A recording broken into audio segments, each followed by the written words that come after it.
Hola a todos y todas. Antes de empezar con la lectura de mi columna en Sin embargo, que salió el 11 de abril, jueves, sobre México-Ecuador, unos apuntes, notas sobre la crisis diplomática de los dos países, quiero anotar un poco más con algunos elementos emergentes que surgieron justamente entre ayer y antier, que no entraron en la columna, pero me parece muy relevante. Primero, el voto en la Organización de los Estados Americanos en contra del acto de Ecuador, la invasión de la embajada, el ataque armado, con 29 votos aplastantes a favor de México y un voto del mismo Ecuador, pues defendiendo las posiciones de su presidente, Daniel Noboa, pero con interesante una abstención de El Salvador, del presidente Bukele, que muestra así de esta manera su alineación internacional real, más allá del discurso que a veces tiene tonos soberanistas o antiimperialista incluso, y con su autonomía de Estados Unidos, pero que sí representa un acercamiento con gobiernos que actúan de la misma manera internamente, con represión, con estado de excepción, con el discurso de la guerra a las drogas, pero a las pandillas o al crimen organizado, pero para apoderarse, ¿no?, de el control del país, militarizar, para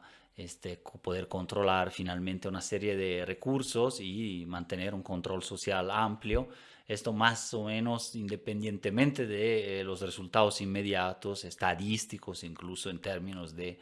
homicidios dolosos, sino gobiernos, Ecuador y El Salvador, que se hermanan en la violación de los derechos humanos en este sentido y que justifican con eso cualquier acción, incluyendo aquí ahora en el caso de Ecuador-México, acciones en contra del derecho internacional que a regañadientes y a retraso también Canadá y Estados Unidos terminaron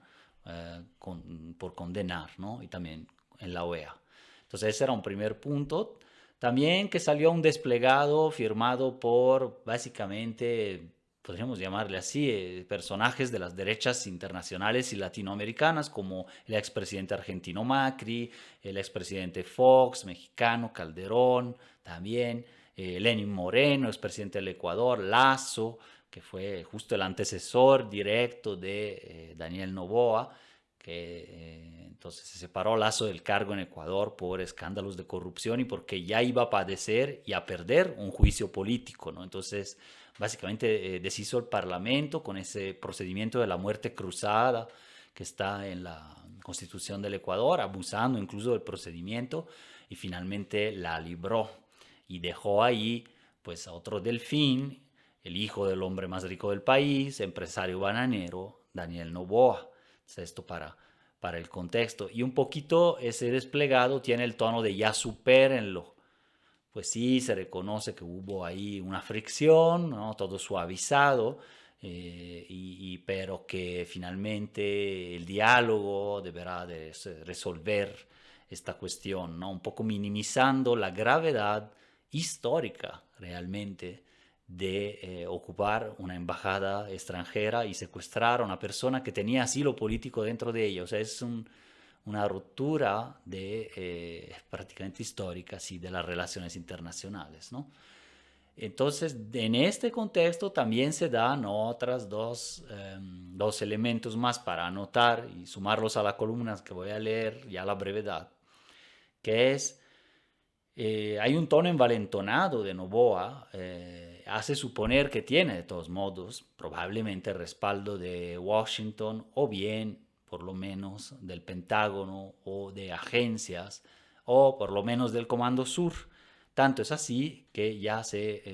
hubo encuentro, ¿no?, de Lara Richardson, la generala, como le dicen, o la comandanta del Comando Sur de Estados Unidos, que es una halcona básicamente desplegada en el subcontinente para garantizar insumos, recursos naturales, docilidad de los gobiernos, ¿no? Y que entonces interviene claramente en América Latina, que ya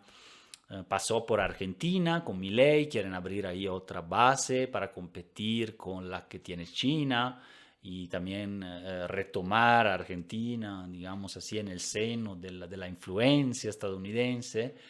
completamente, ¿no? Y así Ecuador es otro punto muy estratégico. Recordemos que el expresidente Correa mm, había cerrado la base estadounidense de Manta también en Ecuador, pues entonces no hay que excluir un regreso. Por lo pronto ya sellaron pactos, incluso un plan quinquenal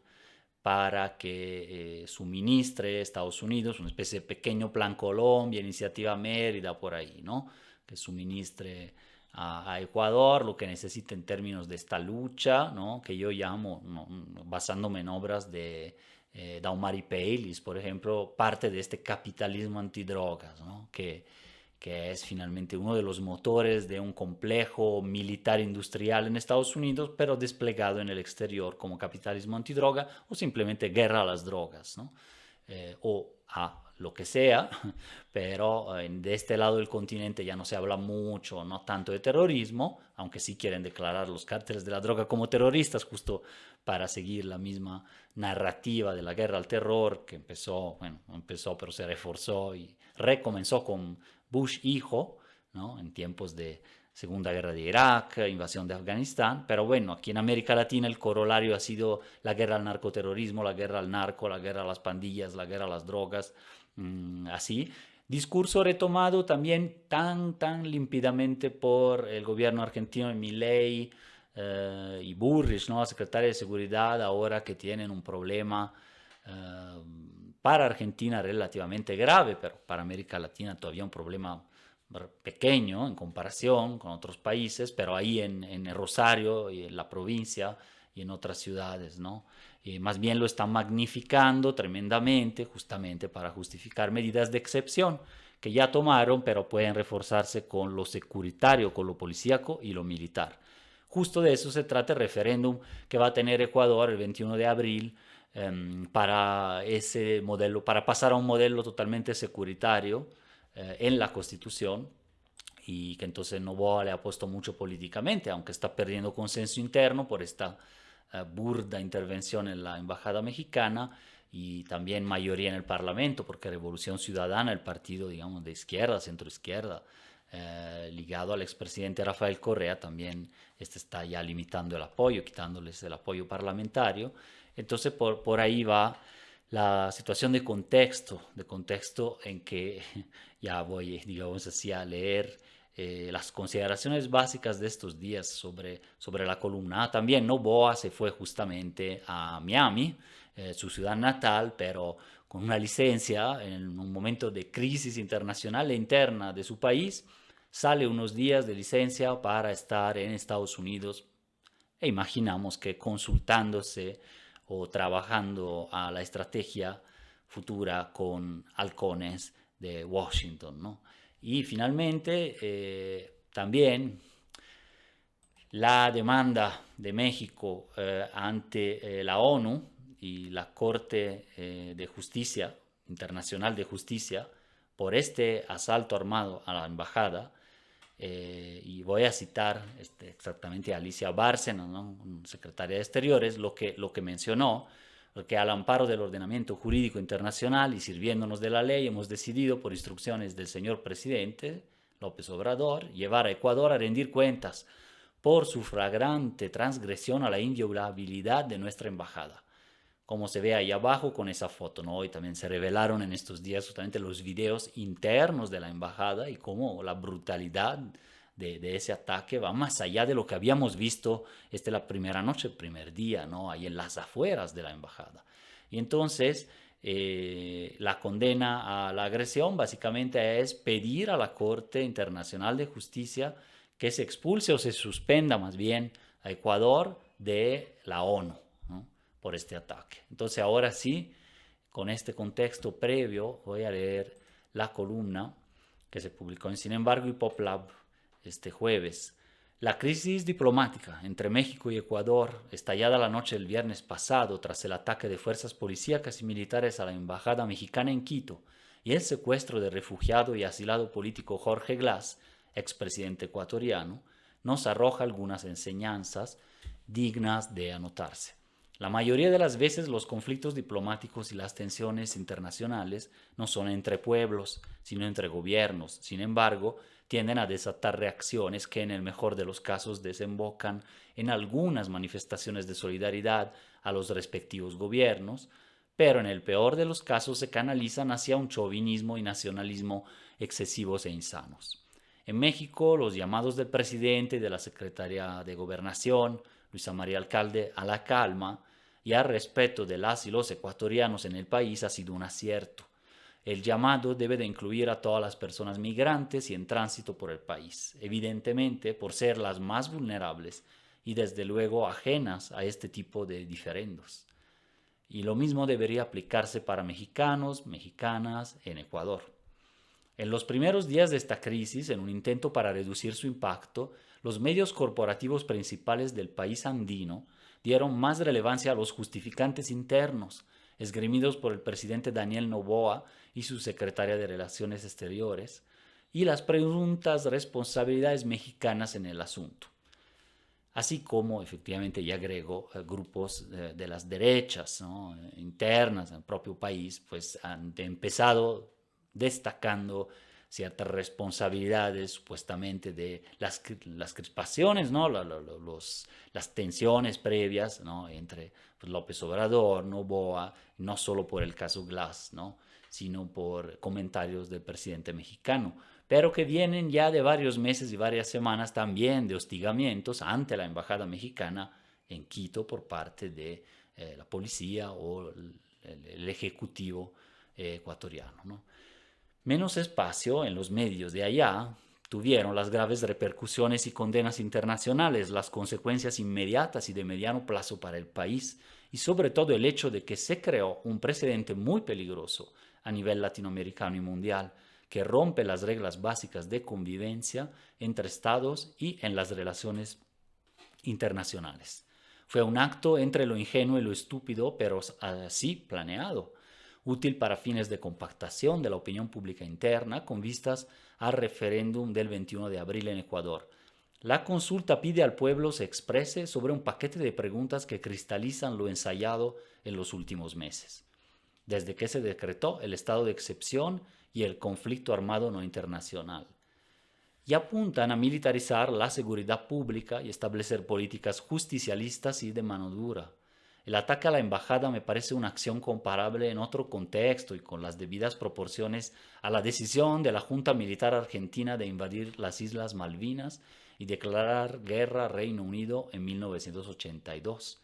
Problemas internos de seguridad y económicos, un aumento de las violaciones a derechos humanos en aras de conseguir la pacificación, entre comillas, la lucha contra enemigos internos funcionales a mantener enfoques securitaristas y de control social, la conformación del discurso y la represión en torno a la lucha contra el narco o la subversión, pero también contra la corrupción, y la voluntad de cementar el consenso interno provocando una crisis con otro país, son elementos estos presentes en ambos casos.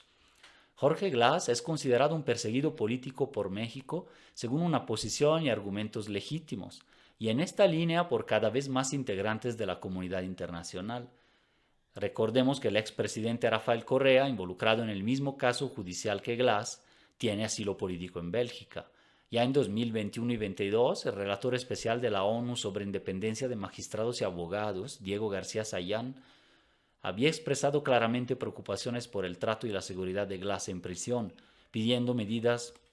de resguardo al gobierno ecuatoriano y señalando irregularidades en el juicio del caso Sobornos, como se le llamó este proceso.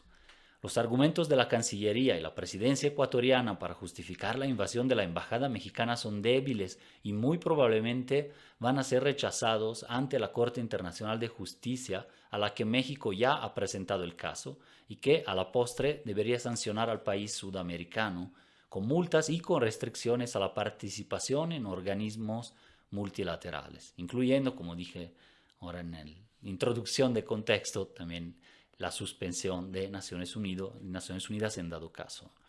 La sanción o el reconocimiento del atropello al derecho internacional deberán ser contundentes, para paliar por lo menos los daños que el ataque ha causado al sistema de relaciones diplomáticas mundial. La justicia no se negocia, ha repetido el empresario bananero mandatario de Ecuador para justificar la ruptura del derecho internacional y, parafraseando, esto significa que el conflicto interno y el estado de excepción pueden justificar entonces cualquier cosa, reforzando así la idea de que el preso Jorge Glass, quien ya cumplió condena, está realmente expuesto sin riesgo. Tardó bastante Estados Unidos en expresar su condena al ataque contra la embajada mexicana debido al juego de intereses geopolíticos en la región y a su interés por mantener a raya el correísmo y la Revolución Ciudadana, partido del expresidente Rafael Correa. El país norteamericano ve con buenos ojos la posibilidad de que se profundice el enfoque militarista y securitarista en Ecuador, lo que siempre representa un gran negocio para la venta de armas, las agencias injerencistas de aquel país y los sectores económicos del capitalismo antidrogas. Asimismo, en el espacio de influencia del Comando Sur estadounidense, la tendencia es apoyar gobiernos como el de Noboa, que se muestren, como en Argentina con Milei y antes con Macri, necesitados de capitales y maleables, abiertos a la inversión de compañías norteamericanas, a la explotación y despojo de recursos naturales y humanos o inclusive a la instalación de bases y colaboraciones militares. Muchas gracias, nos vemos en la siguiente columna.